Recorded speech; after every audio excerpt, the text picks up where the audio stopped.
tomorrow. That is just one of the issues facing Congress today. Alabama Republican Senator Richard Shelby, the ranking member of the Senate Banking Committee, is in D.C. He joins us live from his home this morning. Senator, good morning.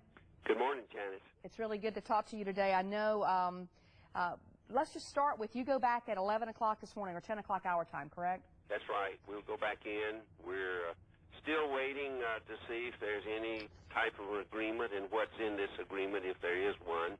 We don't know yet, and today is the 31st, though. Let's talk about some of the sticking points so far.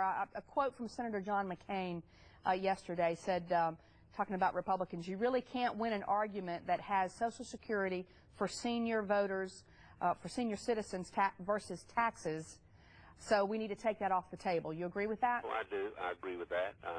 I don't believe that this is the time, it seems, to deal with everything, but we should. What we're talking about is taxes rather than cuts.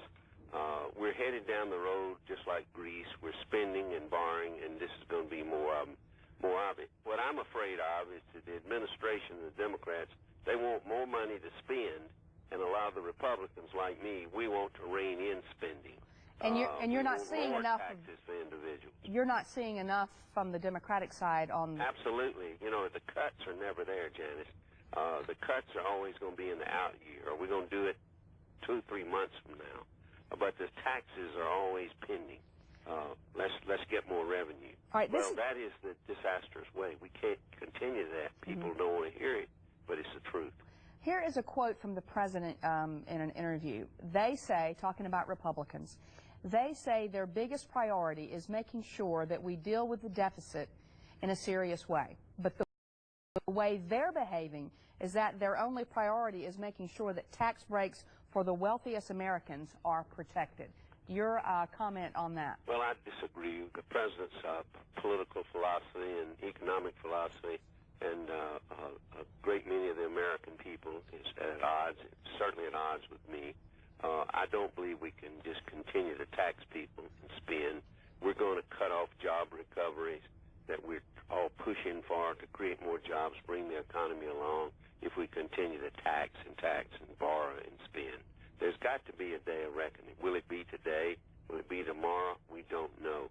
But there's no real panacea in sight that I find. Senator, we know there's a lot of politics that goes on in Washington, each side wanting to be correct and seen as the savior. But if you guys do not reach an agreement, in your heart, what do you say to the American people who may get those paychecks coming up and they have less money than they did before and they were already struggling? Well, I think that the Congress has failed, and so has the president, if that happens.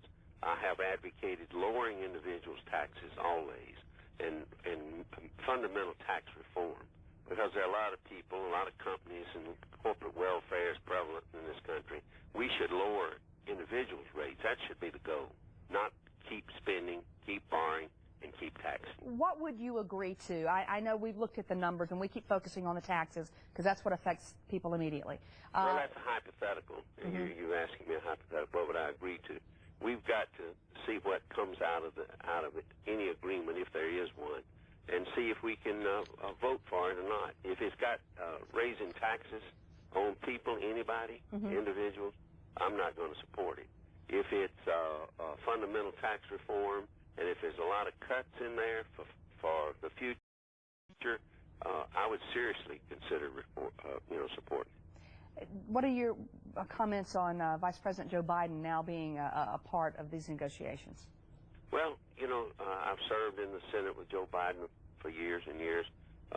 He has done some good work at times. Let's see if he steps up to the plate today. This is going to be his big test. Some analysts say that if agreement's not reached, America will plunge into a short, sharp recession. Is that a concern for you?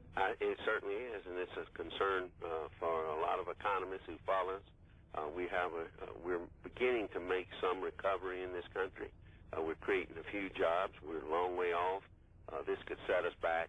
Taxes, if you take money out of people's pockets, small businesses, they're not going to continue to hire. They can't. Final question. I know we're out of time, but what do you expect? What do you think will happen today? I think we have probably a 50 chance to solve something. It'll be temporarily only, but what we need to do is do it fundamentally for the long haul. Senator Richard Shelby, live in D.C. Good luck.